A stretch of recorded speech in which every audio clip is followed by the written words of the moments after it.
It is already 4:05, so I'll request Shantilalji Maru Sahab, Zone Chairman, G2 Rajasthan, to address the gathering with his welcome speech. Shantilalji Maru Sahab. आकाश जी आप unmute कीजिए ना सबको. Yes. जय Jinendra all of you.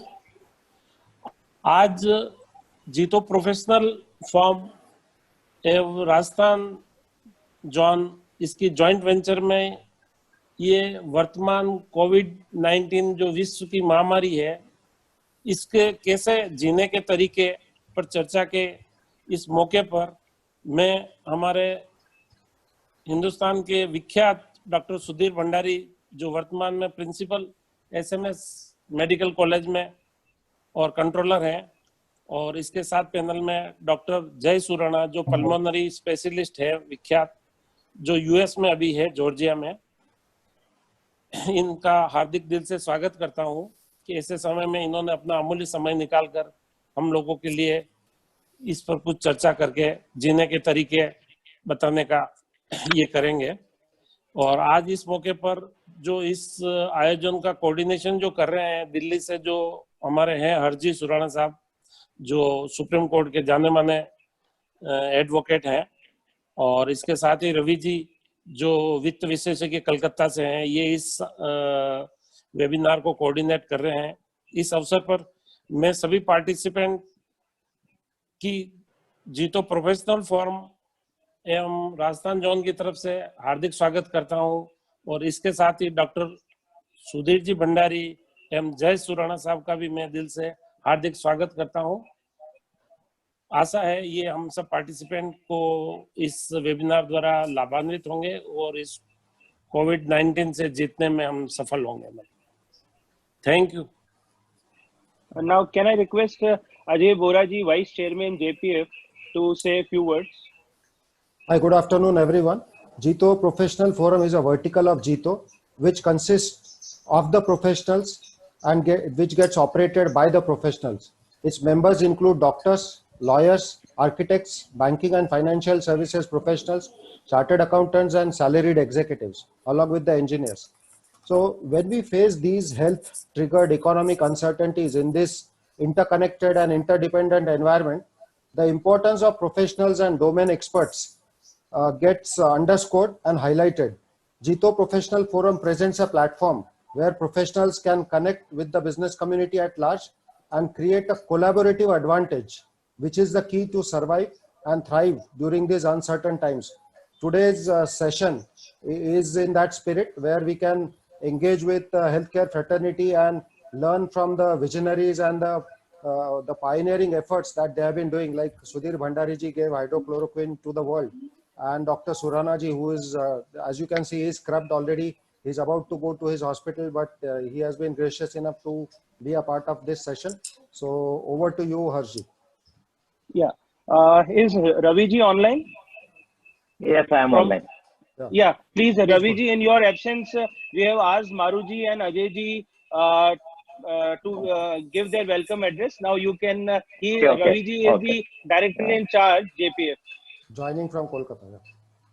Please, Ravi ji, give your welcome address. Yeah.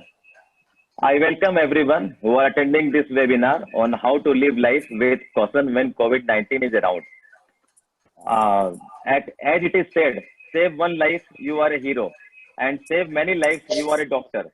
I welcome the expert panel in today's webinar, Dr. Sudhir Bhandari, Principal SMS Medical College and Group of Hospitals, Jaipur, and Dr. Jay Surana, Pulmonologist, Columbus, Georgia. I also welcome all the office bearer of Jito Apex, Jito Rajasthan Zone, and JPF attending this webinar. Everybody wants a long and healthy life, so I am sure all of you will keenly hear the advice of our expert doctors.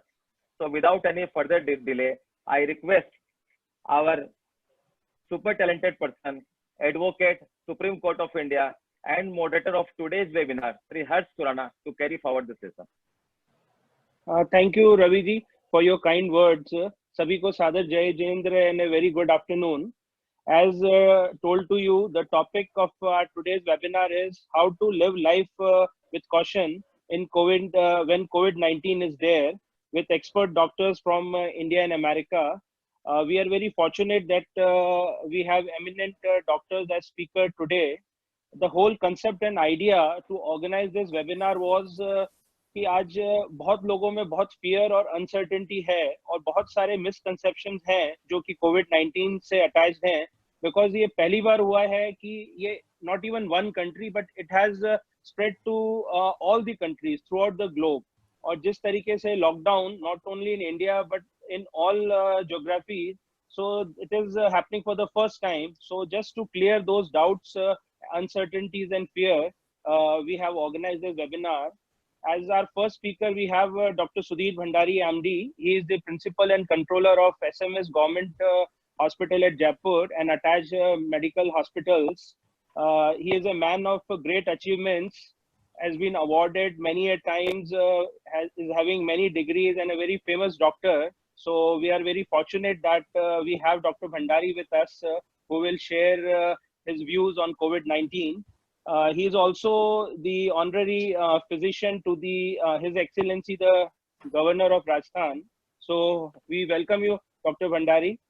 And as our second speaker, we have Dr. Jay Surana, who has done his MBBS and MD from India, and now he is in America doing fellowship. He has done his fellowship in pulmonary medicine and internal medicine, and as a pulmonologist, he is working with many COVID patients. So we are very fortunate to have both eminent doctors and speakers. So not wasting further time, I'll straight away, first of all, welcome both doctors again to this webinar.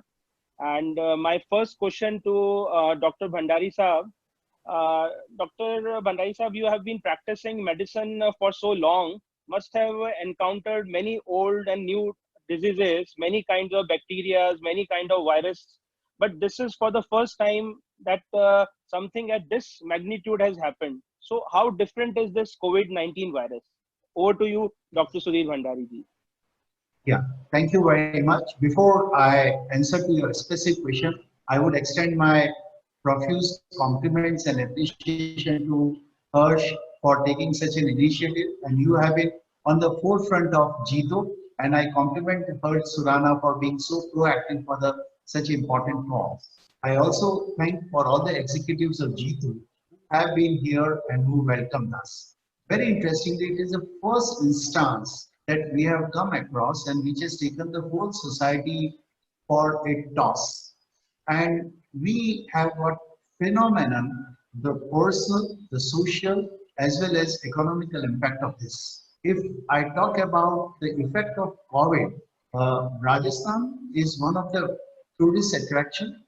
Huge number of foreign nations comes, and Jaipur was the first of the city in Rajasthan to encounter few of the Italian tourists. On end of February, we got 3 Italian tourists who had a COVID kind of symptoms, and we picked up and we diagnosed it. To give you the background, that SMS Medical College Hospital, which is the country's one of the biggest hospital with almost 6,000 beds.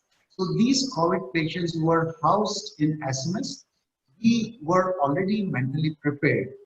There has been a lot of fear about the COVID, but having known the statistics, having managed the patients, we probably could save the first 3 COVID patients.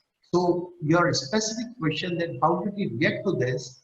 Yes, we have a plethora of COVID-19 patients. As on today, in SMS, we have 558 patients admitted, but we have been managing well. I would discuss some of the facts about it, that whenever COVID infection is detected, in 80 to 81% patients, it has a mild symptoms, or many patients may go unnoticed and it doesn't have any complication. In 15 to 16% patients, we have milder complication, but they respond to the supportive and medical treatment. And in 2 to 4% people who are elderly people, senior citizens, and who have comorbid associated medical conditions like diabetes, hypertension, heart problem, cancer chemotherapy, or any chronic disease, they are very prone for complications. We were very lucky use some of the drugs first time, which are followed later on, and which I would be giving logic later to you when we use hydroxychloroquine first time in Jaipur, which gave a wonderful response and which were later on picked up by the rest of the world, though it requires a lot of trials. So we have now quite systematized to deal with the COVID patient. Probably every citizen in our community in the country has to cooperate to break the cycle, what we did in our state and our country by bringing the total lockdown. Okay. My question to Dr. Jay Surana, that America has not seen that many viruses, but common flu and flu was very prominent last year. So how America is taking COVID-19 virus? If you can throw some light on that. Dr. Jay Surana? Yeah, so I will begin with saying my hello to all the participants, and I will thank Jito and all the executives of Jito and Harsh for inviting me to be part of this discussion. As Dr. Bhandari has said, how Jaipur and India is dealing with COVID-19 here in the US, like any other country in the world, and especially US being a very diverse society. There are a lot of cases which have occurred here, and now in fact the US is leading and number of cases and number of deaths that have occurred throughout the world. Now, coming to your question as to why COVID-19 is different from other viruses, bacteria that we have encountered in our lifetime. So a few things about COVID-19 or the coronavirus which are unique. One, it is very contagious. It is spreading very fast all across the country. Every country has been affected. As per John Hopkins data, 185 countries have been affected so far. So almost every country in the world is affected. The reason that it is so contagious is because it is new to the humans. It is new to our immune system, and our immune system have not built the immunity to fight this virus so far, and that's why it is so contagious. The second thing is we don't have a vaccine as of now to deal with this virus. The third thing which is important about this virus is it is much more deadly as compared to the other viruses that we encounter in our day-to-day practice. This virus not only affects the lungs, but it can affect all the organs of the body, and in some patients, a small percentage of patient, it can cause what we call as multi-organ failure, and that can lead to death, and 1 to 2% of the patients are known to die because of COVID-19. It's not a huge number, but considering that the mortality from flu is about 0.1%, as compared to that, the mortality of coronavirus or COVID-19 is about 1 to 2%. Okay, thank you. My second question to Dr. Sudhir Bhandari ji.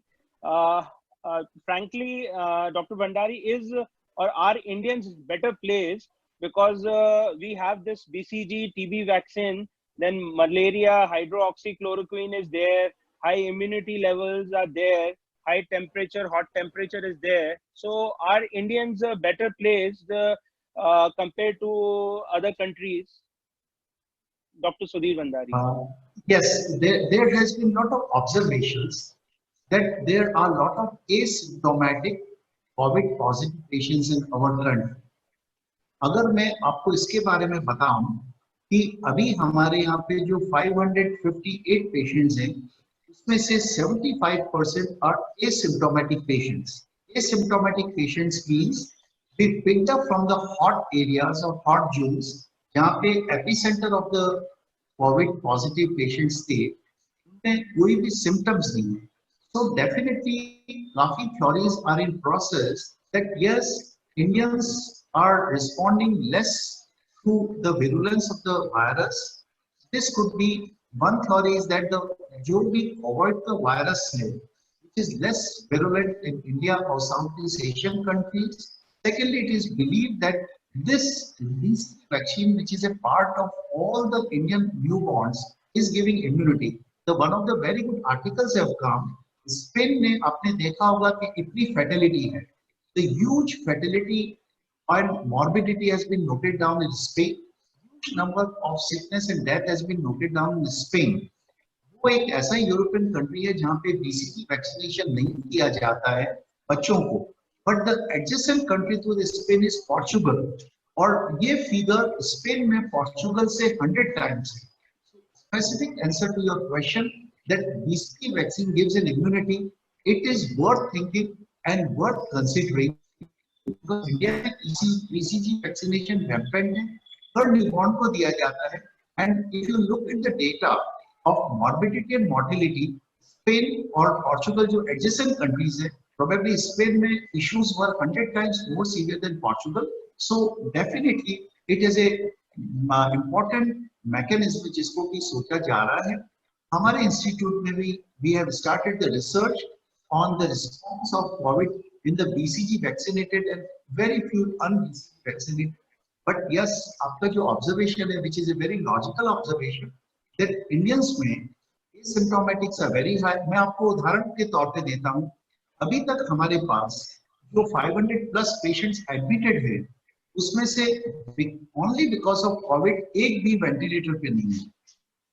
8 patient ventilator पे हैं, वो 80 plus 75 to 80 plus के हैं, and they have comorbid conditions like diabetes, heart problem, stroke, kidney failure, etc. So definitely it is a matter of thinking, is this virus less virulent in our country, or BCG vaccine is protecting Indian population? It is a very valid thinking with the example of Portugal and Spain. My next question to Dr. Surana is, America is the most advanced and developed country, but still they are unable to, we are seeing it every day on news channels and TV, that they are unable to control, and many casualties have happened. So how is this happening in the most advanced country? If you can throw some light on the medical perspective, because the most advanced medical facilities are there. Apart from vaccine, there are so many other things. So if you can explain on that. That is a really good question, Harsh. And at this time, we don't know a lot about COVID. It is relatively very new, and our knowledge about COVID is advancing and is evolving every day, and for that matter, every hour. So we don't know a lot of things as to why this virus is affecting one country more than the other. Why are some places in a particular country having more prevalence of virus as compared to the other? But as Dr. Bhandari said, that there are a lot of observations as to why this is happening. Now, there are some theories which can explain why it is more common and more serious a problem in this part of the world. One is that the density of the population in some places like New York, Washington, California, and they have a very cosmopolitan society where a lot of people from different ethnicity and races live together. And there are a lot of travel which happened in the initial part of this pandemic, and that caused those countries and those places to develop hotspots, and the country was not prepared. The containment strategy which was supposed to be there at an early point in this pandemic were not present, and that led to an explosion of cases all over the country. Now, coming to the point of why is it affecting the country even with the most advanced medical facilities that we can have, coronavirus does not have any mercy for any community. It is not sparing anybody throughout the world. It is, in spite of our knowledge and in spite of our technology and development, we are still trying to figure out why it is so deadly and why it is causing mortality in such a high number of patients. In the United States, we are prepared to deal with the complications of COVID-19, and the technology and the medical knowledge we have is preventing a lot of deaths which could have happened without the advanced medical capabilities that we have. Thank you. My next question to Dr. Sudhir Bhandari ji, as I just asked about the immunity of Indians, there is a lot of other things apart from immunity, like the food habits and the use of spices and whatever. There is an alternative route of medicine also, apart from general medicine, Ayurveda and other natural home remedies, like the use of turmeric, garlic, ginger. So that is also a very relevant part. And it is by the Ministry of Ayush also, it is being advertised that to use steam and all kind of spices. So are Indians, again I'm asking that our Indians are better placed when we have a particular set of food habits and where we use so many spices and natural products. So your observation on this, Dr. Bhandari sir? I would not like to give credit to Indian food style or Indian food habits. I would like to relate Bharat में जो problems कम हुई है, भारत में जो death rate कम हुई है, इसका credit मैं हमारी strategy और हमारे lockdown को देना चाहूँगा. You see all those countries जिन्होंने इसको liberally लिया, चाहे आप इटली का एग्जाम्पल लीजिए, चाहे फ्रांस का एग्जाम्पल लीजिए, यूरोप का एग्जाम्पल लीजिए और अमेरिका एग्जाम्पल लीजिए. जैसा कि जय सुराना ने वेरी एप्टली बताया कि ये बहुत हाईली कंटेजियस इन्फेक्शन है. We have to stop. जब तक इसके बारे में नॉलेज हमारी बढ़ेगी, जब तक इसके बारे में स्पेसिफिक ट्रीटमेंट आएगा, जब तक इसको हम कंटेन कर पाएंगे वैक्सीन के द्वारा, तो स्ट्रेटेजी ये होना चाहिए कि हम इसके स्प्रेड और इसके साइड इफेक्ट्स और इसके कारण डिजीज और इसके कारण डेथ रेट को कम करें. So there is a one aspect that we are in process of learning. Abhi tak we are struggling to have a specific treatment and a specific method to control this. But jab tak hum specific method और treatment को control करने के बारे में हम adequately equipped होंगे, हमको इसको prevent करना है. इसके लिए coincidentally जो आपने food habits बताई, that is Indian food habits, but it is a highly contagious infection. And first mode is that इसमें स्प्रेड ऑफ इन्फेक्शन नहीं होना चाहिए. एग्जाम्पल, जब किसी पेशेंट को कोविड पॉजिटिव आता है, वो 3 days before he is taken as a covid positive in test, he has a capacity to infect others. दूसरा, good number of patients covid negative हो सकते हैं, बट वो सुपर स्प्रेडर्स हो सकते हैं. तो strategy is more important then diet and food. Definitely nutrition आपकी इम्यूनिटी को बिल्डअप करता है. If you look at the America, yesterday तक अमेरिका के अंदर 47 to 50,000 deaths हो गई थी. I think Jay Surana will agree with me. In a population of 15 to 20 crores, 50,000 deaths, isn't it? आप उस फिगर को इंडियन पॉपुलेशन पे एक्सट्रापोलेट करें with 133 crores, it will be a frightening figure. So the strategy to control this highly contagious infection is total lockdown, total isolation. And हमें ये पता होना चाहिए इन्फेक्शन कैसे स्प्रेड होता है. जब हम बात करते हैं, जब हम स्नीज करते हैं और खांसी करते हैं, तो ड्रॉपलेट के रूप में ये इन्फेक्शन अप टू 3 फीट तक जाके गिरता है. डिफरेंस स्वाइन फ्लू और normal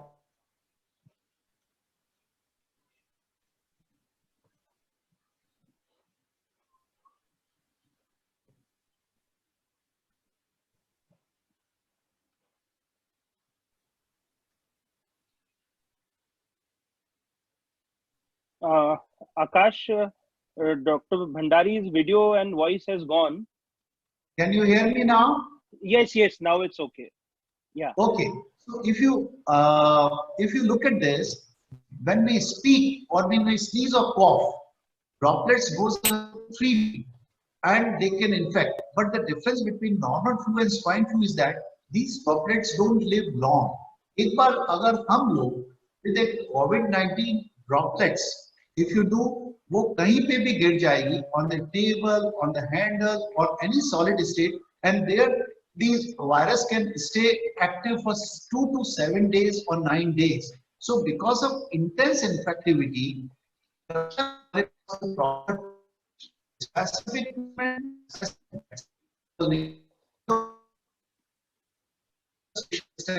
and masking. It is very important that population at large should keep the mask percent, number one. Number two, they have to maintain a total social distancing. मेरे ख्याल से जिस तरह India में lockdown में social distancing maintain किया गया है, we have turned out to be the most successful country in the world. Except that one accident which happened in Delhi, and people from that Delhi accident traveled all over country. Otherwise, by now, हम लोग because of this social distancing, lockdown, masking, and hygiene, etc., हम लोग इसको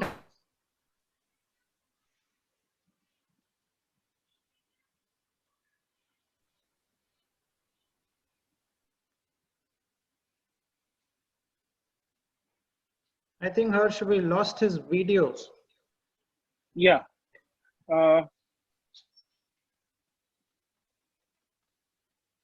Okay. In the meantime, when Dr. Sudhir Bhandari joins again, can I ask you, Dr. Surana, about हम लोग यहाँ सुन रहे हैं अभी दिल्ली में भी और इंडिया में भी कि plasma therapy, because every day new theories are coming and new observations are coming कि प्लाज्मा थेरेपी सक्सेसफुल हो रही है और एंटीबॉडीज ट्रीटमेंट भी सक्सेसफुल हो रहा है. अगर आप इन दोनों के बारे में कुछ if you can throw some light on these. Definitely. I will just add one thing from what Dr. Bhandari just tried to explain is there are two main strategies to deal with this virus. One is containment strategy and the other is mitigation strategy. And I think India has successfully done the containment strategy to prevent the community transmission of the virus. And that's why we are seeing such less number of COVID positive patients and the number of death in India. As compared to that, United States and many countries in Europe have failed in the containment strategy, and what they are now doing is mitigation strategies, meaning that the community transmission has already occurred, but now they are trying to prevent the spread of the disease. So that is one thing which I think is very commendable for the Indian politician and the Indian health official, that it has having such less impact on the Indian society. Now, coming back to your question as to the number of therapies which are being discussed about and which are being talked about, and plasma therapy is one of the treatment modality that we are trying. We still don't have enough data to say that it works for everybody, but yes, it is coming as a promising therapy. What we do is in the convalescent plasma, we take the plasma or blood from a patient who has had infection with COVID-19 and has now recovered. The thought behind this is that the patient have developed antibodies against that virus, which are protective and which can protect the virus to infect the other people. So that plasma therapy or that plasma from patients who are infected and who have recovered is taken and is given to the patient who is seriously ill. And in some cases, it can also be given in patients who are high risk, like patients who are healthcare professionals or who have pre-existing condition. They can get that plasma, and the hope is that it prevents the severity of the infection, and it also provides immunity to that patient and help it to fight the virus and to fight the disease. Okay. Do we have Dr. Sudhir Bhandari? Yeah, I've come on the line. Yeah. Right. Yeah. In your absence, I had asked the question. I'll repeat the question to you. That we are, because you were and your team was the first one to use hydrochloroquine as a treatment and a combination of HIV and malaria drugs. Yeah. And there are other treatments also coming every day, like plasma therapy and antibodies treatment.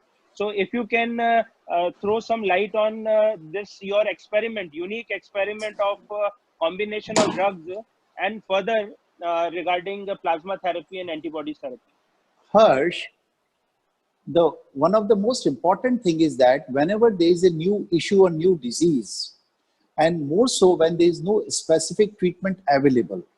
So when we got the first time 3 Italian patients, now we have almost 1700 patients treated at our institute. We had the biggest challenge, what do we do?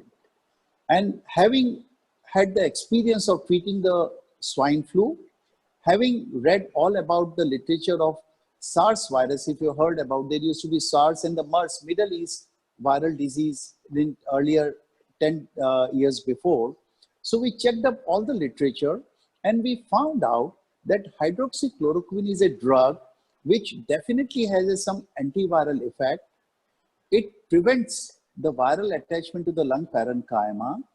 At the same time, it also changes the pH of the cells where the viral replication is not there. So when we decided that we need to have a drug which really helps in reducing the viral load, viral replication with practically no side effect. Whenever we use a drug, we check the benefit side effect ratio. Hydroxychloroquine, we have tons of uses of hydroxychloroquine done for last decades together in rheumatoid arthritis, in malaria, in lupus, etc. So we have got a good experience. And the short duration for which hydroxychloroquine, which we use, it is so safe that the ratio of benefit versus side effect is all in favor of hydroxychloroquine. Then we checked up the literature of antiviral drugs like ritonavir and lopinavir. Though we have been using these antiviral drugs in HIV patients with utmost safety, they are as safe as can be given in pregnant ladies. So we started using them with utmost safety, and fortunately all our patients tolerated well. It required tremendous monitoring. I'm sure Harsh will agree with me. It requires tremendous hematological monitoring, biochemistry monitoring, the ECG, QT interval on ECG because it may not affect heart, etc., etc. Now, basically, these were our initial trials, which we used very confidently. Our trials were supported by French literature and French trials. Now, since it was a very initial use of our drugs, we found beneficial effect in a disease in which there was no specific treatment available. So we prefer to share with our medical fraternity that these are our initial observations. Hydroxychloroquine is a safe drug which can be used. It has a definitely pathophysiological effect on reducing the viral load, and hence we wanted more trials, more uses, and more blind studies to be done of hydroxychloroquine versus placebo. So because there was a tremendous ratio in favor of benefit other than side effect, we used it. Now today we have been categorizing COVID patient in mild disease, no symptoms, mild disease, moderate and severe. In mild disease, we have been using with close monitoring of hydroxychloroquine. There's a new drug, azithromycin. There has been a lot of studies for and against, but a lot of French and other studies are showing results in favor. Though lopinavir and ritonavir have gone down in their stature, a lot of new drugs in America has come like remdesivir, etc. What Harsh talked about the plasma therapy, I think is a great choice of treatment in moderately severely sick patients where we can take it from fully COVID recovered patients. So the bottom line is that आपके पास जब कोई specific therapy नहीं होता, आपके पास कोई specific treatment नहीं होता, you try to give supportive treatment to patient, you try to give medical treatment to the patient. At the same time, you try to use an established drug with the aim of reducing viral load, which has a strong benefits with practically negligible side effect. And fortunately, there has been a lot of studies recently also, yesterday also I got a lot of big trials in favor of hydroxychloroquine. But yes, if you look at the benefit versus side effects, a lot of benefits are in favor of hydroxychloroquine, but it has not turned out to be the sole drug. It has not turned out to be the ultimate drug. We need to go for a lot of bigger research, and then we have to quantify. Yes, it is a priority drug. Like in swine flu, we have oseltamivir. You got my point. You use oseltamivir, specific drug for swine flu. That kind of a specific drug, like it could be in due course of time, remdesivir, which is being tried, could turn out to be. But yes, plasma therapy gives a good scope. We have also started in our country, and I hope we should be able to give you good results. And that's the way we begin with using hydroxychloroquine. And I'm sure a lot of research and a lot of trials are underway to prove it as one of the very effective drugs. So Now, I will just add to what Dr. Bhandari just explained. So COVID-19 is a disease which, as he rightly said, can be divided into mild, moderate, and severe cases. So in the mild cases, which is like 80% of the patients, they will either be asymptomatic or have mild symptom. Now, more and more studies are showing that even when a patient have mild symptoms, it can progress to severe symptoms. So when we are talking about that 80% of the population, they can be managed with supportive treatment. They can be managed with like anti-fever medication. Yeah, I think in a mild cases, we need not to give anything, or asymptomatic, we need not to give anything. Once they have minimal symptom, I think it could be wise, and especially in younger population, those who don't have any comorbid condition, no hypertension, no ISD. You must have seen, Harsh, when you were in India, you must have used much higher chloroquine than what you might be using in US today. Am I correct? During residency, you must have used a tons without any much side effects. Yeah, that is very true. And Dr. Bhandari just told about the Indian experience. In the US, we are having mixed results with hydroxychloroquine. The percentage of people who are sick, they have already had the pre-existing condition, or they have underlying health conditions, especially people who have heart disease. They are more at risk of complication from hydroxychloroquine. We just had a study yesterday from VA, which is the Veterans Affairs Ministry of United States, where it said that hydroxychloroquine can cause more harm than good. So we are getting very mixed results over here. But as Dr. Bhandari said, that right now we don't have a cure for this disease. And when you don't have a cure for the disease, you want to stick to something which you think can help. And there are some mechanism of hydroxychloroquine, including the effect on the pH and the effect on viral shedding and viral replication, which are really promising and which have shown real promise in various other trials. So now coming back to the patients who have mild symptom, as we talked about, they are treated with supportive treatment like plenty of fluids,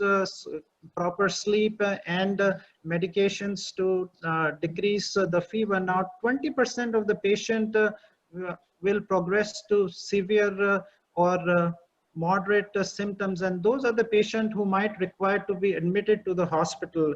In the US, about 6% of the patient we are seeing who go on to be admitted in the ICU, and those patients who are in the ICU are very critically ill, and the mortality rate in those patients is very high. About 2% of the patient who are overall infected with coronavirus will most likely die from the disease. So the treatment have ranged from supportive treatment, supportive therapy, to all the experimental drugs, including hydroxychloroquine, azithromycin, anti-HIV medication, antiretroviral or antiviral medication, and now plasma therapy, which is really showing great promise. And the research and the trials are ongoing so that we can make this available to the general population. And when the patient is in the ICU, they have to be on the ventilator support, and more studies are showing that around 70 to 80% of the patient who end up being on the ventilator eventually die from the disease. In US, we have... Yeah, Jai, you agree? In US, we have, I don't know if we have it in India, but we have a capacity called artificial lung, or ECMO, which is a kind of therapy in which we can take the blood from the patient. We can have that blood run through a machine which will oxygenate the blood and then go back to the patient's body. So ECMO is also coming as a very good tool in patients who are severely ill and who are in the ICU or on the ventilator. Jai, how many % of the patients of yours in ICU you have put them on ECMO? It is a very small percentage because of the high special. In last 1 month, how many patients you might have put on ECMO? We have, out of all the patients that we have, only one patient has been on ECMO. Yeah. And he is doing quite poorly right now. Yeah, in fact, truly speaking, anyone who has a patch of pneumonia or anyone who is seriously ill, probably the high flow oxygen is a better choice, and an intubated patient on a BiPAP with the filter, etc. Because once the intubation starts, the prognosis, as you said, 70 to 80% patient don't come out of the ventilation. So probably a starting early high flow oxygen is very good. What we have been doing, Jay, here in India is that any person who is a borderline, especially after 80%, जो 80 to 95% के बीच में borderline patient है, who are reasonably not so well, who has a small patch of pneumonia, we have been monitoring the oxygen saturation of all the patients. What we do is that we give a pulse oximeter to every patient, and they themselves, if they are well read and educated, they maintain their oxygen saturation. Because we have got a huge number of patients, they keep reporting us on phone or video their oxygen levels, and the moment we see that there's a borderline like 90 or so, for a common knowledge of all the viewers, oxygen pulse oximeter एक छोटा सा equipment होता है जिसको हम finger पे लगा के अपना ऑक्सीजन लेवल बॉडी में देख सकते हैं, और वो लंग्स की कैपेसिटी के बारे में हमको बताता है. जिनको भी निमोनिया के पेशेंट होते हैं, लंग्स के पेशेंट होते हैं या कोरोना के पेशेंट होते हैं, वो हम पल्स ऑक्सीमीटर एक छोटा सा इक्विपमेंट लगा देते हैं, वो ऑक्सीजन लेवल्स बताता है. और अगर ऑक्सीजन लेवल्स फॉल होता है जैसे बिलो 90 और सो, दैट इज अ टाइम. कई बार पेशेंट क्लिनिकली और सिम्टोमेटिकली कहता है मेरे को कोई प्रॉब्लम नहीं, आई एम कंफर्टेबल, बट अगर उनको कोविड पॉजिटिव है और ऑक्सीजन लेवल फॉल हो रहा है, because there is a gap of 24 to 48 hours जिसमें ऑक्सीजन सैचुरेशन फॉल होके पेशेंट सिक हो सकता है. So that is a time he should immediately report to the doctor. हम लोग हाई फ्लो ऑक्सीजन दे सकते हैं any better. So I think we depend a lot on oxygenation levels. High flow oxygen we start much before the ventilation. What is your take on that, Jay? Oh, I completely agree. You know, in fact, here all the healthcare professionals have a pulse oximeter.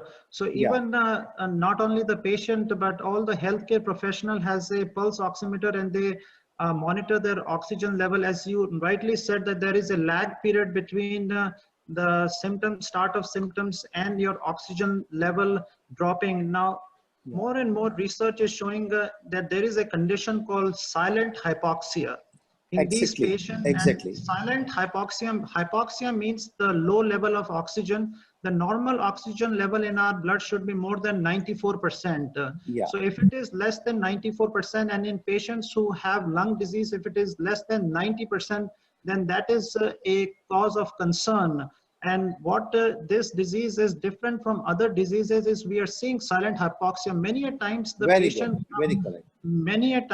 patient come to the emergency room and they are talking on their cell phone, and when we check their oxygen level, it is like 60, 70, which is unheard of, which is very rare. And we are seeing a lot of patients, and once you reach that stage where the oxygen level in your blood decreases and you have developed a pneumonia, then there is then the chances of you developing serious complication from this disease increases manyfold. So monitoring the oxygen level of the patients, of the healthcare professional, is a very important strategy to help prevent the patients from becoming seriously ill. And I agree with Dr. Bhandari that high flow nasal oxygen is a very important part of the treatment in these moderate to severe patients. Once they are showing signs of deterioration, even on the high flow nasal oxygen, that's when we use what we call as a non-invasive ventilator, which is a BiPAP machine. And if the BiPAP machine also fails, then that is when we shift the patient to a ventilator. A ventilator is nothing but a machine to artificially force the oxygen or air into the lungs so that we can give the patient body the time to recover from this virus. Jay, how do you protect droplet infection in BiPAPs? Do you use the filters? Because that's a challenge with BiPAP. We would love that patient respond to BiPAP, unko ventilation ki avashyakta nahi ho. So do you have the filters in BiPAP, or you use the hood to prevent the droplet infection in BiPAP? That is a very good question. the concern for droplet spread by the droplet remains high in patients who have BiPAP, or even if they are on high flow nasal oxygen. We use a method of treatment called nebulization in these patients, and that also increases the chance of droplet. We don't use nebulize. Yeah. Yeah, we have filters in the BiPAP machine that can catch some of the droplets, but yes, the most important thing is to wear the proper protective gear so that we can prevent the spread of the disease from the patient to the nurse or to the doctor who is working with the patient. Fine. I think great information, Jay. I think to all our viewers and Jito members, I would like to share one fact is that suppose any friend or family member turns out to be COVID positive, he is looking healthy, he's talking healthy, but I would strongly recommend that they should keep monitoring, because these days the Government of India guidelines are there that anyone who is even COVID positive with no symptoms or mild symptoms is allowed home quarantine. Because of the big number of patients, what we are doing in our country, that all those who are COVID positive without any symptom or COVID positive with minimal symptoms, we are allowing them to go home in total quarantine, isolation, taking all protection. But all those people, I would strongly recommend that they should keep monitoring their oxygen levels with pulse oximeter, because for 24 to 48 hours up, you could be in the low oxygen state without having any symptoms, and then suddenly emergency may arise. So that is a mark of caution. You should be very careful about it. But at the same time, it is most important, the only way, since we are still little away from the specific treatment of COVID-19, make sure that each and everyone protects by nasal mask and does all the basic sanitization for hand. I'm sure Jay will agree with me. No, that's absolutely right. And one thing that I would like to add here is we are seeing a lot of trend here in the United States that patients are self-medicating themselves with hydroxychloroquine. They are somehow getting the medication and self-medicating, which can be very harmful. And as Dr. Bhandari said that, you have to have a very close monitoring on these patients who you are starting on hydroxychloroquine, or for that matter, any kind of treatment. You have to monitor their renal function, you have to monitor their liver function, you have to monitor their EKG. So you should not treat yourself when you are having the virus or when you are having the disease. You should depend upon the medical professionals, your doctors, to help you deal with this disease. Yeah. Now my एक बहुत ही direct question Dr. Bhandari जी के लिए. We are hearing about one more observation, and that is herd immunity. So एक theory है कि ये COVID-19 virus सभी को होगा, like common cold और flu सभी को होता है, तो ये COVID-19 भी एक बार सभी को होगा. और herd immunity का जो एक नया एक observation कुछ European countries में चल रहा है. So what is your take on herd immunity and the possibility of each one of us being infected by COVID-19? Dr. Bhandari? हर्ष, ये तुम्हारा बहुत ही अच्छा क्वेश्चन और ऑब्जर्वेशन है, बट इसको आंसर करने के पहले मैं आपको एक एग्जांपल देना चाहूंगा. आपने नोट किया कि कोई भी आपका गेस्ट अगर अमेरिका और यूरोप से आता है and you take him out for dinner, same dinner से आपको और आपकी फैमिली को कुछ भी नहीं होगा, बट नेक्स्ट डे जो आपके अमेरिकन गेस्ट आए हैं उनको टमी अपसेट और डायरिया हो जाएगा. एम आई करेक्ट कि this will happen? This is because हम जिस कंट्री में रह रहे हैं, जहाँ पे जिस चीज का एक्सपोजर होता है, बॉडी में इनहेरेंट इम्यूनिटी डेवलप हो जाती है, जिसको कि हम हर्ड इम्यूनिटी बोलते हैं. नाउ सिंस ये कोविड-19 इज ए ग्लोबल प्रॉब्लम, ये कम्युनिटी में होने लग गई है. हमें पता नहीं कि हमारे को माइनर कॉफ कोल्ड के अंदर we might have contacted some covid kind of infection, and हम लोग उस 80% एसिम्प्टोमेटिक और माइल्ड सिम्प्टोमेटिक में हैं, which look like a normal flu. So over the months and more time, over the weeks and months, population at large इस infection से expose होगी. और जब इस इन्फेक्शन से एक्सपोज होगी, अभी तो वर्ल्ड एज ए होल इससे एक्सपोज हो रहा है, तो So obviously the population at large is going to develop the herd immunity, and I'm sure we are going to be benefited by this herd immunity. अगर आपको India में देखा होगा 5 से 7 साल पहले swine flu was a main killer. Swine flu was as deadly as today COVID-19 is there. But अभी swine flu के patients कम होने लग गए हैं, mortality means death भी कम होने लग गई है, patient recover भी ज़्यादा होने लग गए, because over the period gradual exposure community होने से immunity बन जाती है. So obviously COVID-19 में भी because of the global impact लोगों का exposure होने से immunity level बढ़ने वाला है. आपको मालूम होगा कि there is a little, एक मैं आप यहाँ शेयर करना चाहूँगा that it is like a influenza. एक common व्यक्ति को ये पता होना चाहिए कि फ्लू, कॉमन फ्लू और कोविड-19 इन्फेक्शन में क्या फर्क है. कॉमन फ्लू के अंदर जुखाम, रनिंग नोज, ब्लॉक नोज ये बहुत अधिक होता है, और देयर कुड बी फीवर और no fever most of the time is a broader, ऐसा फास्ट रूल नहीं है. बट कोविड-19 के अंदर cough is a important symptom and high grade fever is important symptom. Block nose और रनिंग नोज हो सकता है. सो द इम्पॉर्टेंट, एक कॉमन व्यक्ति को ये भी डिफरेंशिएट करना है कि उसको फ्लू है या कोविड-19 के रिलेटेड सिम्टम है, बिकॉज अभी इंक्रीज इंसिडेंस हो रहा है. तो persistent cough with high grade fever and followed by breathlessness, सांस में दिक्कत goes in favor of COVID.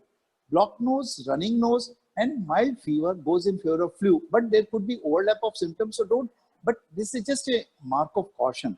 So because of population affection हम लोगों का herd immunity बढ़ने वाला है, and I'm sure till the vaccination comes, vaccination later plus building of herd immunity, I think we are going to protect all of us in due course of time. But Dr. Bhandari, is there chance कि each one of us can be infected by this virus? You know, ये एक ऐसा statement है हर्ष, हम possible, लेकिन मैंने क्या बताया, बहुत लोग asymptomatic होते हैं, बहुत लोग में mild symptom हो सकता है. It is just like that कि क्या हम each one of us will be affected by flu. मेरे ख्याल से जीवन में अपने लाइफ टाइम में हर एक को 1, 2, 4 बार फ्लू होता ही होता है. So it is a kind of flu, but highly infectious flu and a flu with deadly complication. Normal flu और COVID-19 flu में क्या फर्क है? COVID-19 flu 10 to 15% केसेस में निमोनिया पैदा करता है, 2 to 5% केसेस के अंदर मल्टी ऑर्गन फेलियर पैदा कर देता है. So जैसा कि हर्ष ने बहुत नाइसली बताया कि mortality rate in flu is 1% and COVID-19 is 2 to 3%. So it is a kind of a flu.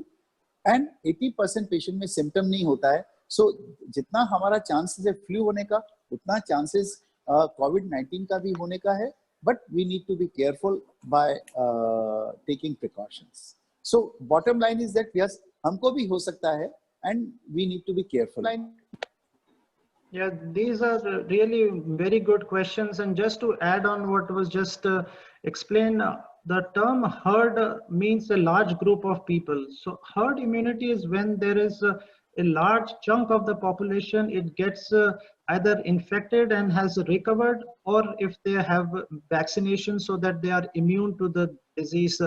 The concept is in some parts of the world, and in some experts are saying that in order to achieve herd immunity, why don't we infect all the patient or all the population at one time, so that we can develop herd immunity quickly, and that will protect in spread of the disease. So that concept has some merit to it, but the main concern here is how do we prevent the overwhelming of our hospitals and our health system that we have. And for that reason, you know, we are doing all we can to prevent the spread of the disease. Just to give an example about how herd immunity works and how not having the herd immunity can affect the health system in any country is like considering the example of the hospital as like office bathrooms. You know, in an office you will have 1 or 2 bathrooms. So if all the people want to go to the bathroom at the same time, there will be a problem. But if one want to go to the bathroom but at a different time, it is okay. So similarly with the COVID-19 is that we want to develop the herd immunity slowly. I am sure that, you know, all of us at some point in our life will get the infection. Most of us, 80% of us will recover from the illness. The main strategy or the main emphasis right now is to prevent this from becoming an overwhelming population or overwhelming problem which we cannot handle. And I think that might be your experience also, Dr. Bhandari. Yeah, Harsh, I feel the fastest way of developing herd immunity is that we should isolate our senior citizens and people with the comorbid condition totally, what Israel has done. If you look at the Israeli model, Israel has done all the senior citizens and all the people with a comorbid condition like diabetes, hypertension, risk people, Israel has practically locked them. So these are the people who are falling in the 2 to 3% high risk patient of the mortality. तो जो 2 से 3% लोग हैं जिनको risk to life है, आप उनको totally lock कर दीजिए, टोटली ब्लॉक कर दीजिए, उनका एक्सपोजर 0 कर दीजिए. और जो सेफ लोग हैं जो कि मिडिल एजेड, यंग, जिनमें मोर्टेलिटी के चांसेस बहुत कम हैं, उनको अगर हम liberal with all the precautions allow कर दें, so the herd immunity will develop faster. At the same time, we will protect our elderly population. So I think that should the model that should work better. That yes, we could be liberal with the younger age group so that gradually the herd immunity develops with the community spread of infection in that group of population where there is no risk to life. And we have to protect all the senior citizens so that when the immunity level goes up, definitely they also stand protected.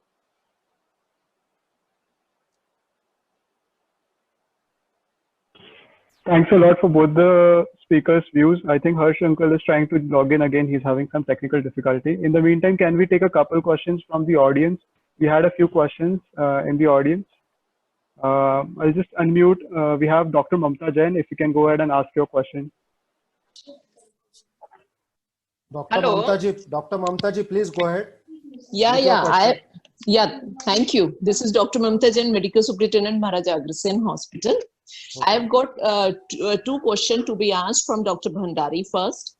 One is because he mentioned about the role of BCG vaccination. So does it mean that if we want to enhance the immunity, can we give the booster dose of BCG in the people of the age above 40 or 50 something?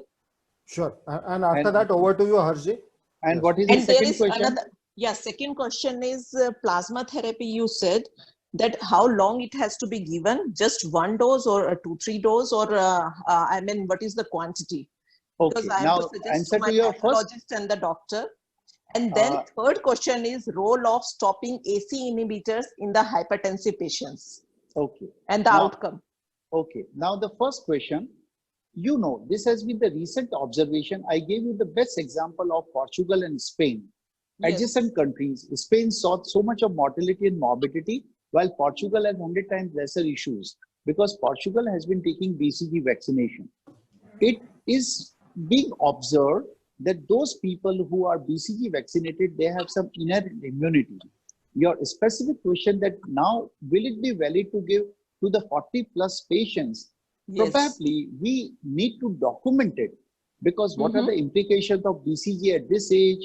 What are the antibody level? In fact, we are lucky that SMS Jaipur is one of the national institute in country. In collaboration with CSIR, we have started this project of studying the antibody levels in symptomatic, non-symptomatic, vaccinated, non-vaccinated patients, etc. So specifically, randomly by this observation, it will not be prudent to give a booster dose as 40. Let us wait for authenticated results to come. Second question of the plasma therapy, you know, all of us has been giving tons of plasma. One of these patients, I would share with Harsh also, that these patients who were not critically ill, but they had hemodynamic issues as well as hematological issues. They had raised D-dimer, they had raised FDP, they had increased interleukin L, they had increased procalcitonin. So there was a lot of hematological disorientation in these patients.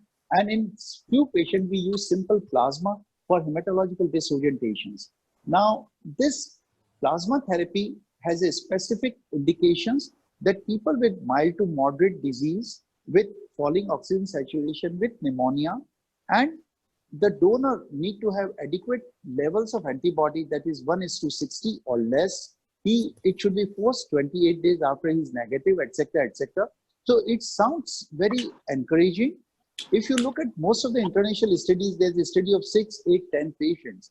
But I'm sure in our country, we should be able to do a bigger study. And in due course of time, you must be knowing, being in India, that we require a clearance from ICMR, which we have recently got it. And it sounds logical. All of us has been doing enough plasma therapy. And I hope this plasma therapy in COVID patient doesn't look to be difficult. So it should have an encouraging effect, and we should go ahead. There are all the reports so far, except that anaphylaxis, etc., etc., that will be taken care by proper matching, but it sounds all logical thing. Thirdly, the use of ACE receptor, ACE inhibitors. ACE inhibitors are not, initially it was thought that they should not be used because it was found that COVID virus attaches to the ACE receptors. And but now there is nothing, they can be safely continued and they can be safely allowed in a patient who is suspected to have COVID or who is COVID positive, or you need not to stop the ACE inhibitors or ARBs in elderly patient. Initially, it was found to have some reservation, but now it is, a lot of studies have come. There's no need of changing or stopping the ACE receptors in suspect or in a diagnosed or in elderly people who are prone to have infection. So over to Harsh. Before we take further questions, my one question to both our eminent speakers, that there is so much news on TV and government is also promoting that you should wear mask, you should wash your hands, social distancing. But what, according to you, are the precautions that our members and our participants should follow? In your words, what are the precautions everybody should take so that they can prevent from COVID-19 happening to them? Dr. Bhandari, sir. Let me tell you one thing. At this stage, the prevention is the only cure. It is must and it is mandatory that everyone has to have the mask on, and no one in the streets should step out of the house without a mask. Even the domestic help should wear the mask. It is the masking which will prevent the spread of the asymptomatic patient, and it will also prevent you contacting the infection from the anyone. Secondly, since, as I told you, that this virus may stay on any of the hard surfaces from 2 to 9 days, we don't know where we have touched hands and where some person who has thrown the droplets over there. Frequent hand washing and frequent cleaning of the hand for 20 seconds. There has to be proper cleaning for 20 seconds with any soap or detergent or the sanitizers. It is very important.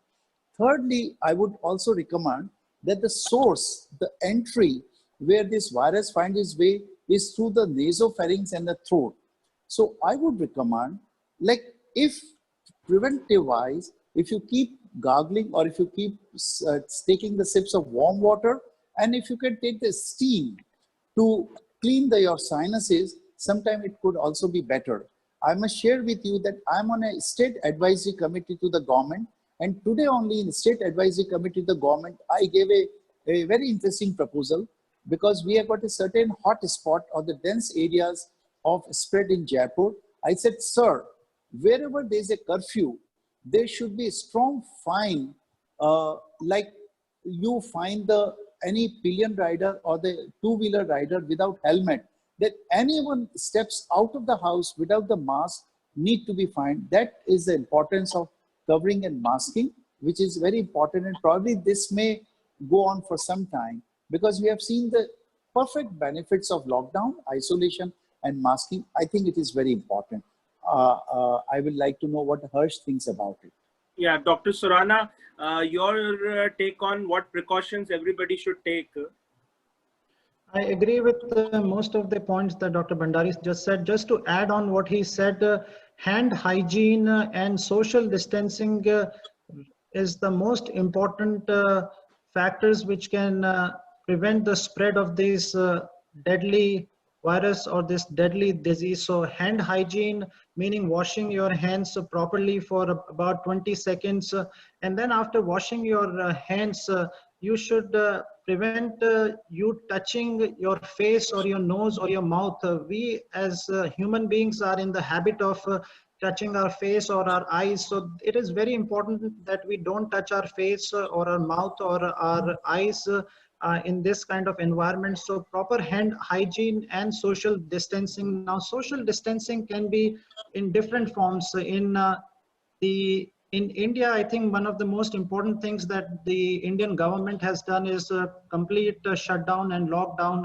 So that is a very important factor in preventing the spread of the disease.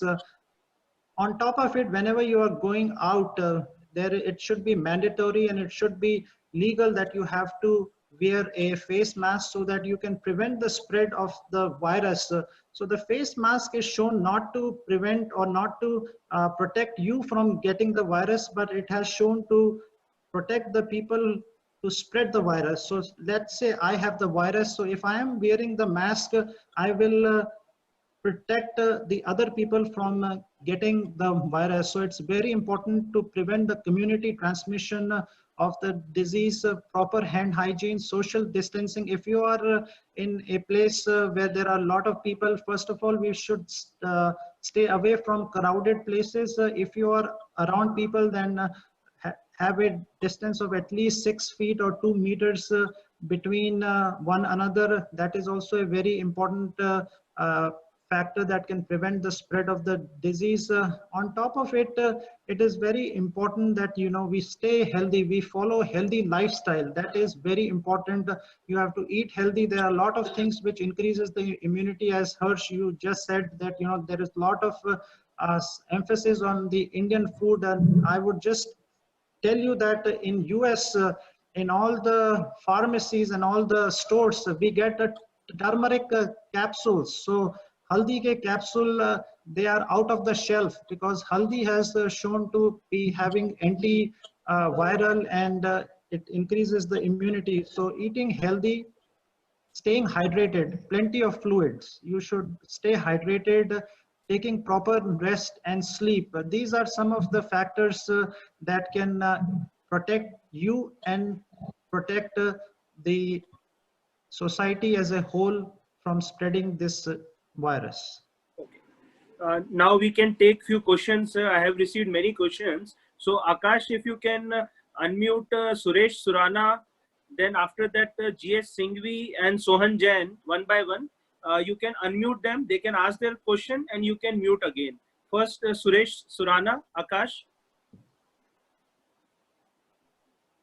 Good morning, Dr. Jain. Good evening, Dr. Jain, and good morning, Dr. Jay. My question is, some years back there was swine flu and they were treated with Tamiflu, or some were given preventive Tamiflu. So in present, are they safe from the coronavirus?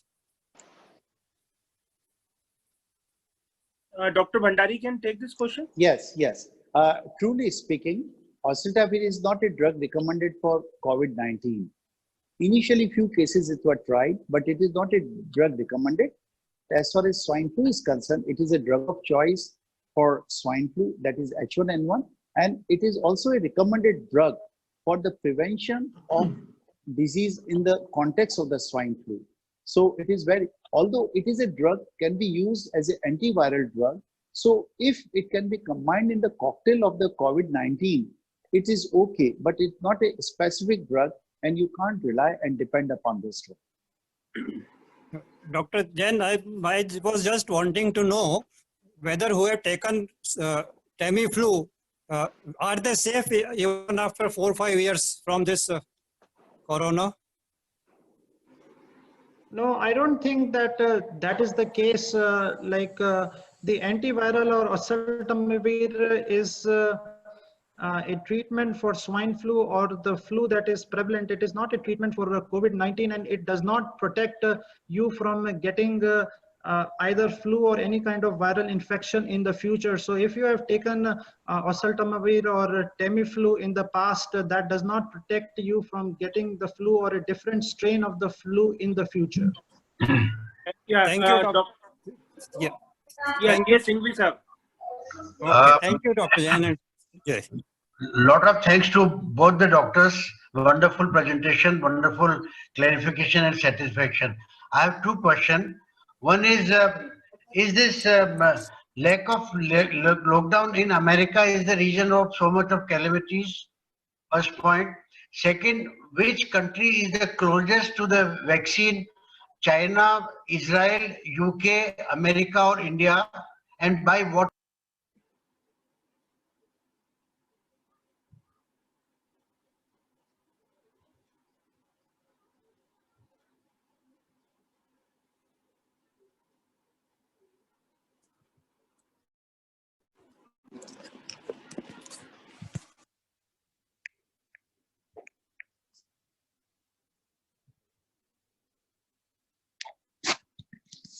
I think we missed the question. He went offline for a moment. Okay, you can answer his first part, Dr. Surana.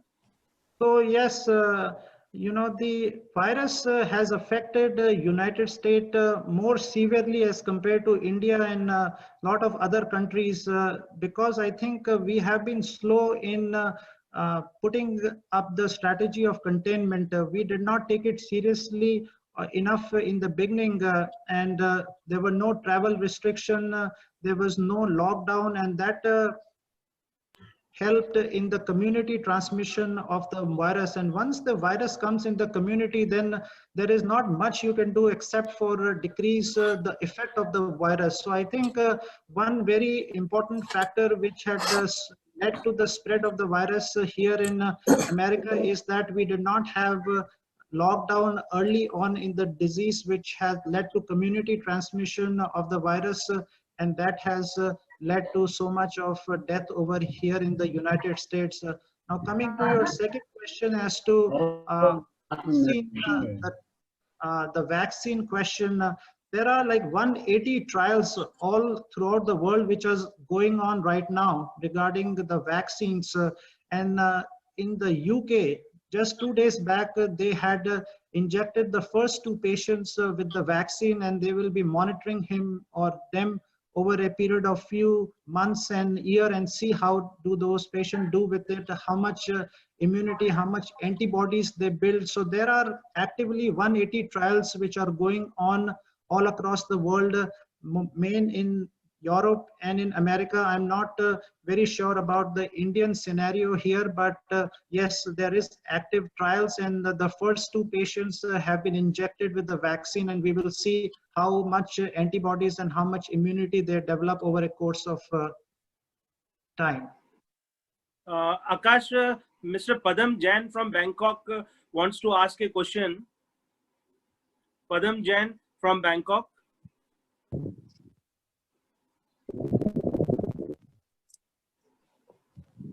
Or we have Sohan Jain from Hubli. Yeah. He can ask a question. Happy evening, all the doctors and panelists, and thanks, Harsh bhai.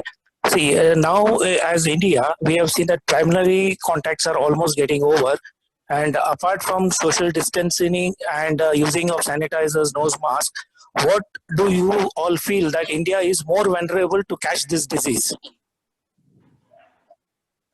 So the main concern right now is what will happen when these social distancing or lockdown will be lifted. I think that is the main concern, and we hope that the disease get controlled before that, and we don't see the number of cases jump after the lockdown finishes.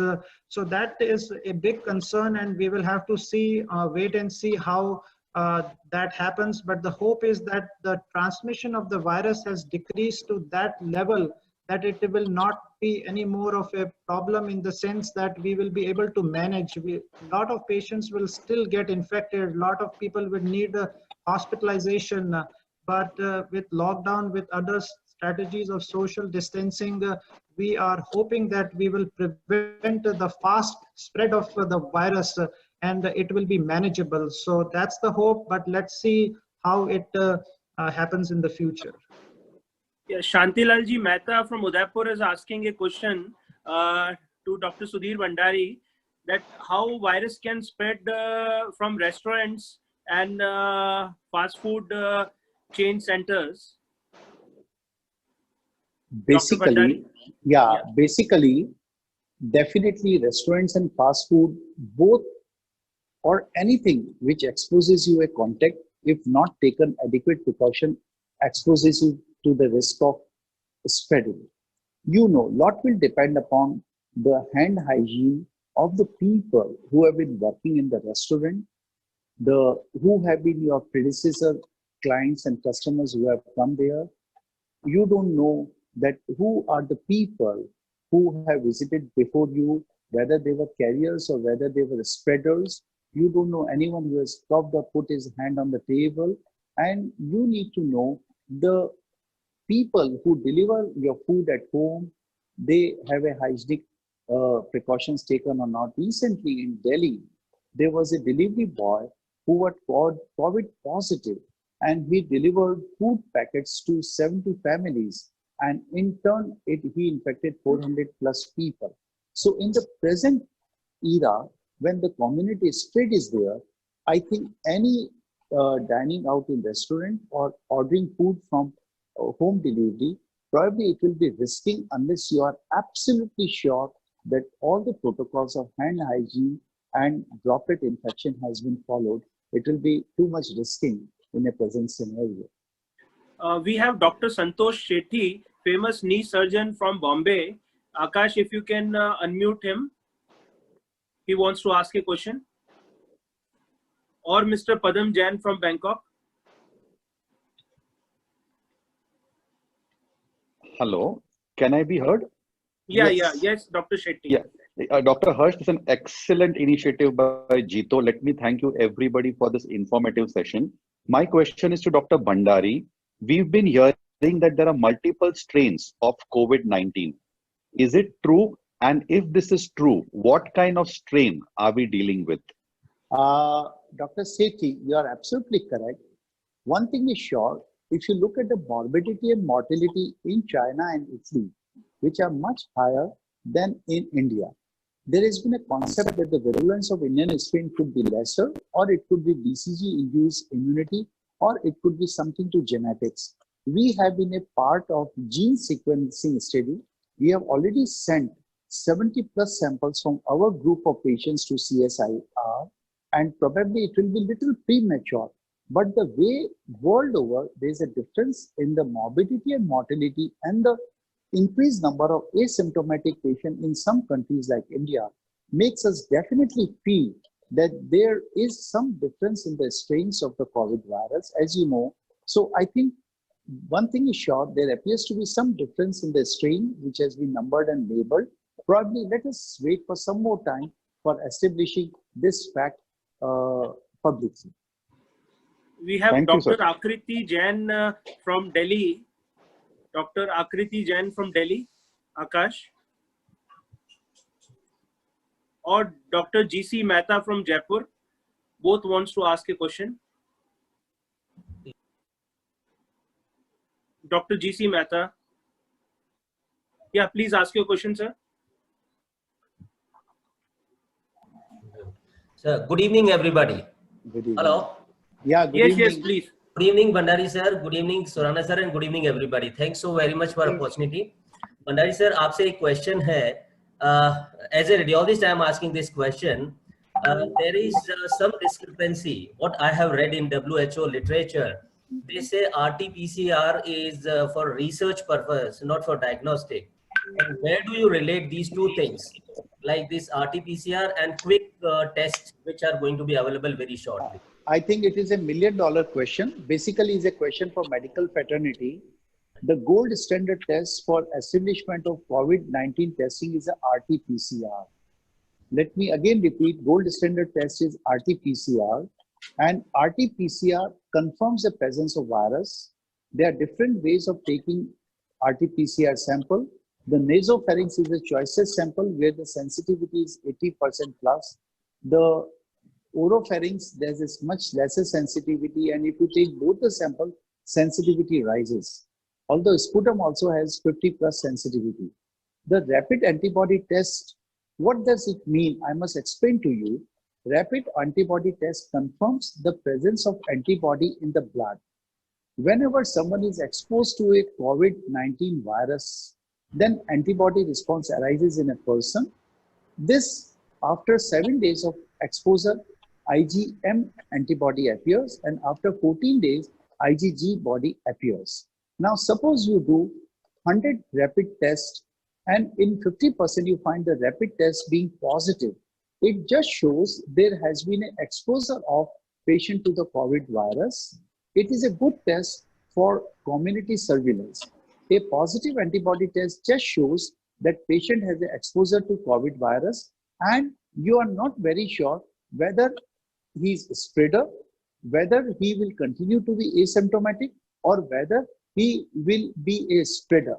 Hence, protocol-wise, any person who is positive with the antibody test need to be subjected to PCR testing to confirm that he is not harboring active virus, or any person who is IgM or IgG positive need to be observed for any symptoms to develop. So bottom line is that any rapid test positive has to be confirmed for harboring of active virus by RT-PCR. The negative antibody test confirms that patient has no immunity to the COVID-19 virus. He has not been exposed. These are the patients who need to be isolated and quarantined very intensely, because they are very prone to catch, more so if they fall in the high risk group of 50, 60 plus or comorbid condition. So gold standard for testing is RT-PCR, and next is the community surveillance rapid test. Now, since Dr. Mehta, you are a radiologist, I must share with you that HRCT is the gold standard, like the viral pneumonias or swine flu, and we have been doing ultrasound of lung also as documentation, and we have seen many of patients. One of our research papers have recently gone to Lancet also yesterday only, that ultrasonic findings in a normal looking X-ray, but they are picking up the B lines and some early signs of ultrasound of the pneumonia. So ultrasound is also your field. You could expertise a good scope of doing in COVID patient. But RT-PCR is gold standard, and antibody or rapid test is only for community surveillance. We have with us former High Court Judge Rajasthan Justice Raka Saab. Akash, if you can unmute J.K. Raka, he wants to ask a question.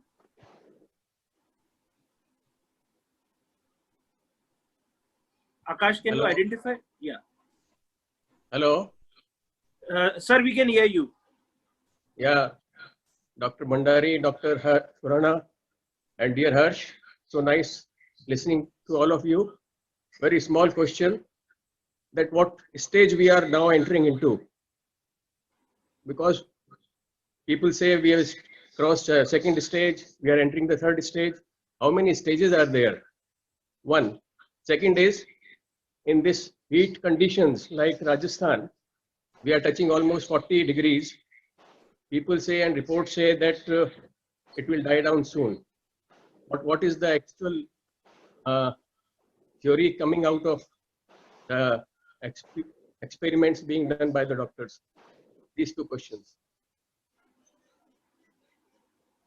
So regarding the question of heat, there is a lot of research which is ongoing, and what we know so far is that sunlight, especially the ultraviolet sunlight, can help decrease the survival of the virus outside the body. So if a virus which is on a surface is exposed to sunlight or the ultraviolet light, the survival of that virus can be and is what it is thought that it can decrease the survival of the virus. But we have more studies now. There is some conflicting ideas here. A lot of countries which already have like summers, like Australia and parts of Iran, they are still having the spread of the virus in spite of the hot condition or humid. So we will see, this is a new virus.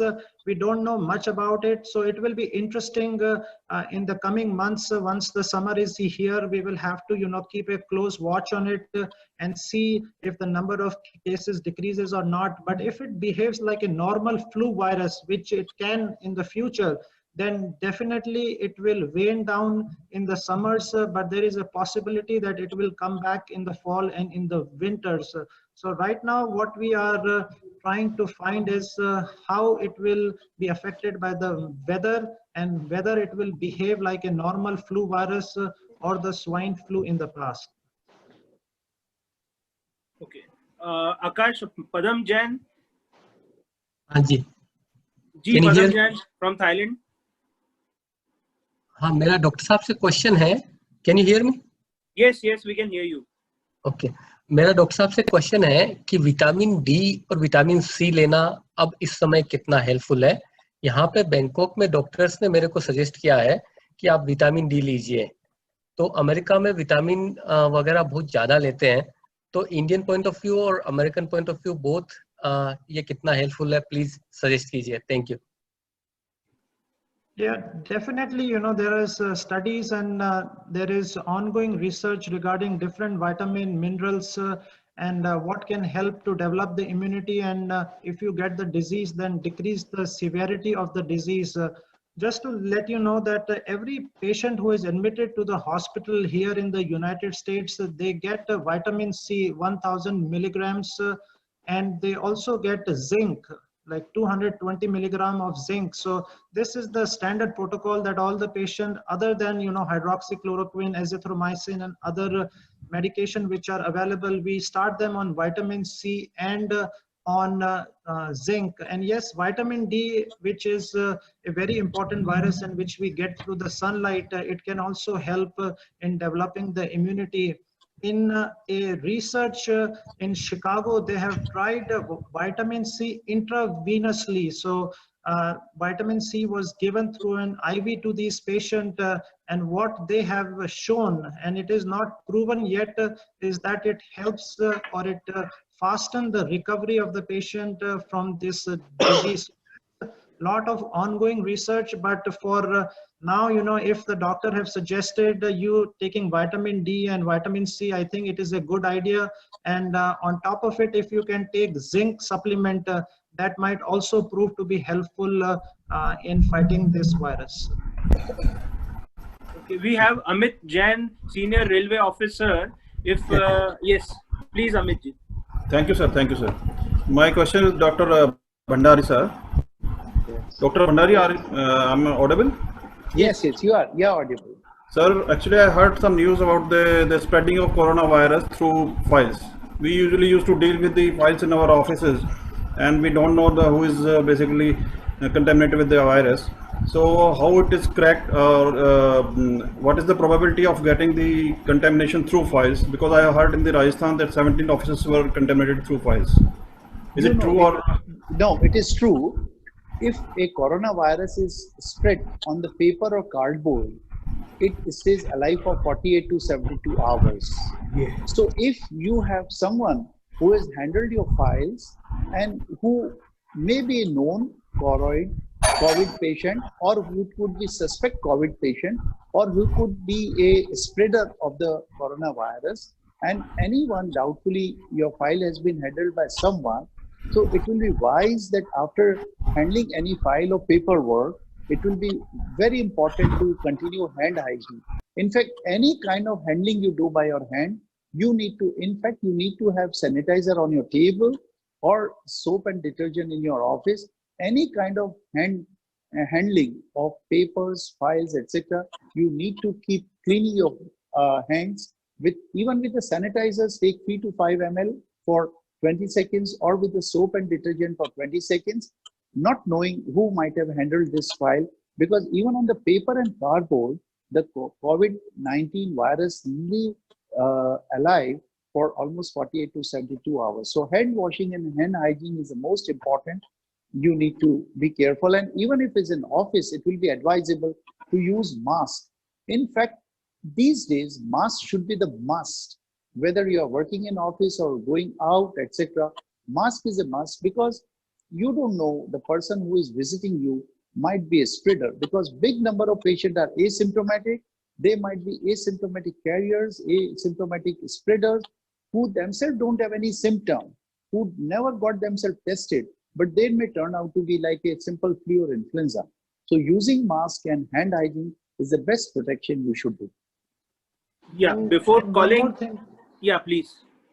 So one of the reasons that this virus is so contagious and deadly is because of its ability to survive on objects and surfaces. Now, just to explain a little bit about what the virus looks like under the microscope. So under the microscope, it looks like a crown, or in Hindi, what we say mukut. So the virus has spikes on it, and that spikes help the virus to stick to the surfaces, and its survival on the surfaces can vary from 2 to 9 days, and that's the reason that we have to be very careful. Anybody and everywhere you can get the virus from, and that's the ability of the virus to survive in surfaces, in objects, and that's why, as has been mentioned, that hand hygiene is very important. So I'm not surprised that it can be spread from files, and it can be spread from restaurants and from hotels, and by just touching the doorknob. If a person has touched a doorknob, and if you say after a few hours you go and touch the doorknob, you can get the virus. And the other thing which is being studied and which is shown is that the virus can survive in the air for as long as 3 hours. So let's say if anybody sneezes or coughs near you, those virus droplets and those viral particles can stay in the air for 3 hours. So it is very important to cover your cough and sneeze, to keep a handkerchief or something so that you don't cough on anybody, and those droplets which can stay for 3 hours in the air can also help in the spread of the disease, and that's why we call it as an airborne disease, or a droplet. It can spread to the droplet, and that is why it is so contagious, and it is affecting people all over the world. We have many participants who want to ask questions, but before I hand over to Shri Vimal Singhvi ji, our director from Jaipur, and one of the person who mooted this idea, I ask Akash just at random. Many have raised their hand. If we can choose any to ask their question. Or Kala Sahab from Jaipur has raised. If Kala Sahab is there from Jaipur, GITO chairman, Jaipur chapter, Vivek Kala ji.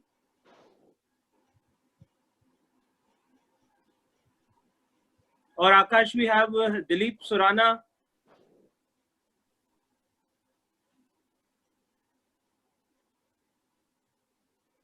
Akash? So we don't see Kala Sahib or Surana, Dilip Surana, but on random, there is this question from Ashish Dhariwal. Please go ahead and ask your question. Sir, good evening. This is Ashish Dhariwal, Chief Secretary, Visakhapatnam. My question to Dr. Surana and Dr. Bhandari, either one of you can choose. Like they say that this virus stays in the throat for 4 days. So if you were to take some hot water and all, it prevents from going into lungs. And secondly, the Ayush Ministry guidelines, how helpful are they?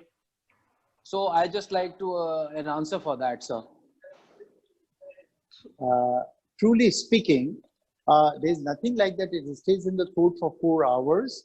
But yes, warm water gargles are better, and I think it makes you feel good, and it will definitely helps you to clean. Definitely, if there's been a recent exposure and recent inhabitation, I think it can be taken care of. The Ayush Ministry's guidelines, they are to build up your immunity. Probably, again, all these guidelines, warm water gargles, etc., can be adopted, but there is no substitution for the standard protocol of masking and hand hygiene. I think these guidelines of Ayush Ministry are to build up your immunity, and gargling, etc., prevent, if any, impaction of the droplet infection. It will be better and useful for clean it off. As I initially mentioned about taking stimming and cleaning the nasopharynx and the sinuses also. So, but there is no substitute and no second to the hand hygiene, not touching the hand to the face, nose, mask, nose, eyes, and masking. This is very important, and you can follow all these guidelines to build up immunity, but that's just add-on, a supportive things for the present crisis. So once somebody is infected by the virus can stay in your body and in your nasal passages, in your upper respiratory tract for anywhere between 4 to 14 days. That's why the guidelines say that somebody who is infected or who has developed symptoms should isolate themselves for 14 days. So the ability of virus to stay in the nasal passages, in the upper respiratory tract, in asymptomatic or mildly symptomatic patient for up to 14 days is what is known so far. And that's why, people who get symptoms, they are advised to isolate themselves for 14 days so that the virus transmission can be decreased significantly. Ajay, Boraji, Raviji, you want to ask any question? No, Harshdeep, you please go ahead. Okay. Akash, yeah, we can take one last question. No, then I would want to ask Harji if that is the case. Yeah, okay. Sure.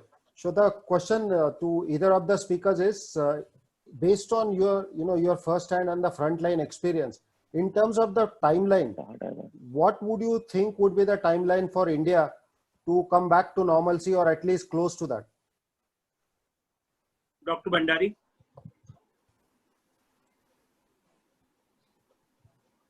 I think we have temporarily lost signal with Dr. Bhandari. Akash, can you check? Yeah, I'll work on that. Yeah. In the meantime, if any question for Dr. Surana? So I cannot talk about the Indian scenario, but in the United States, what we are seeing is in most of the parts of the country, we are seeing the flattening of the curve, meaning that we are not seeing the exponential increase in the number of cases. So the number of cases are now flattening, meaning that the new cases are not developing as rapidly as they were at some point of time. So we are in that stage, and hopefully, if we can remain in this stage after a few months time, or maybe by July, we are hoping, and it is all speculative, and it is all just based on our previous experience with flu virus, is that once we are in July, then the number of cases will decrease, and we will be able to come out of this pandemic situation that we are in. Now, having said that, this virus is going to stay with us for a long time. We don't know for how long, but like flu virus has been there forever. We might have to live with this viral or this virus, which is now like coronavirus on top of the normal flu virus. So we in medical field believe that this virus is here to stay. It will stay for a long time, but it will be interesting to see how the number of cases change with the change in the weather, more heat and humidity. So that will be interesting, but we hope that there is flattening of the curve all over the world. I think India is really fortunate at this time that there are not too many cases. And I was just reading in the newspaper that the doubling time has increased to as much as 10 days, meaning that the number of cases which are doubling, that time period is increases. So if you have that where the doubling time is increases, that is a very positive sign, meaning that we are getting a hold on the virus. So if we can further increase the doubling time, that is what the effort is from the government and the health professionals. And in the US also, we are not yet there, but we are hoping that we will be there soon, and we will be able to better manage the conditions. Sure, thank you. Now over to we have very senior doctor, Dr. Fateh Singh Ji Mehta Saab. If you want to share any views, opinion, any question, Dr. Fateh Singh Mehta Saab. Can you please identify the ID? He is principal and controller. He is Sure. written. Yes. Dr. Fateh Singh Mehta Saab. All right. So Can please you go hear ahead. me, sir? Yeah, Yes, all right. sir. This is Thank you. my comments, my compliment to Dr. Sudhir and Dr. Jay for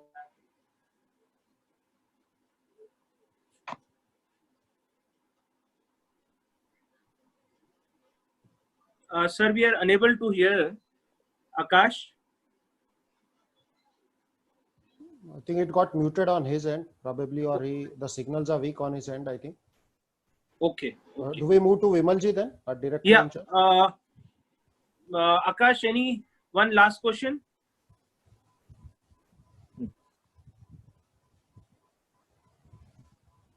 Yeah, then we can request. Ajay. I think.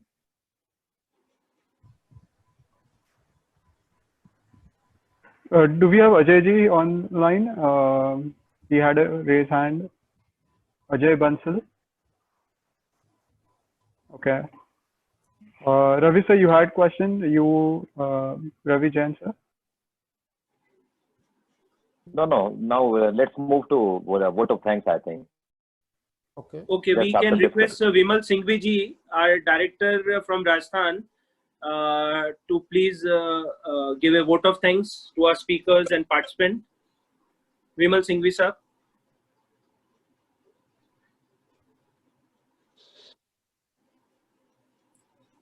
Jai Dinesh, are you able to hear me? Yes, sir. We are able to hear you, but we are unable to see your video.